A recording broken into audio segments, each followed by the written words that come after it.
Nos acabamos de colar aquí en el local de ensayos de la agrupación vocal Disonance. Ellos están a punto de estrenar un precioso concierto por el 25N, el Día contra la Violencia Machista. Mariela, cuéntanos en qué va a consistir este concierto y, primeramente, ¿cuál es el título? Doncs el nostre concert se'n diu En veu de totes, perquè és la veu de totes les dones, i volem fer aquest concert com una crítica a la violència de gènere.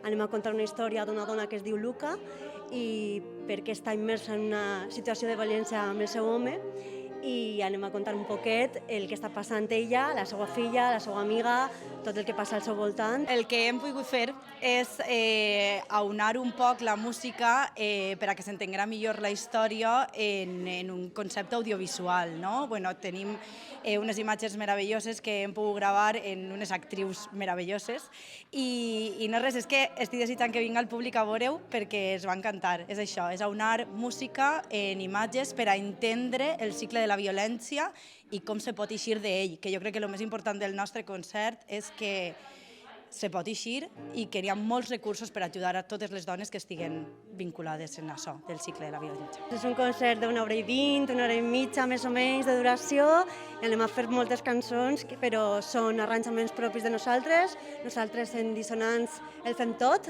no tenim un director, directora i ninguna jerarquia que diga el que hem de fer, i el fem d'una forma tot assembleari, que és una cosa que tots estàvem buscant quan formarem part d'aquesta associació nova.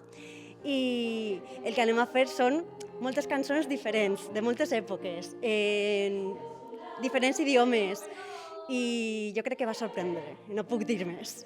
Bueno, pues como no vamos a hacer spoilers, solamente nos queda, Noelia, que nos invites. Dinos la fecha y la hora.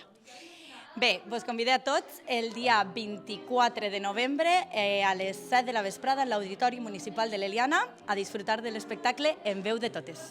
No falteu!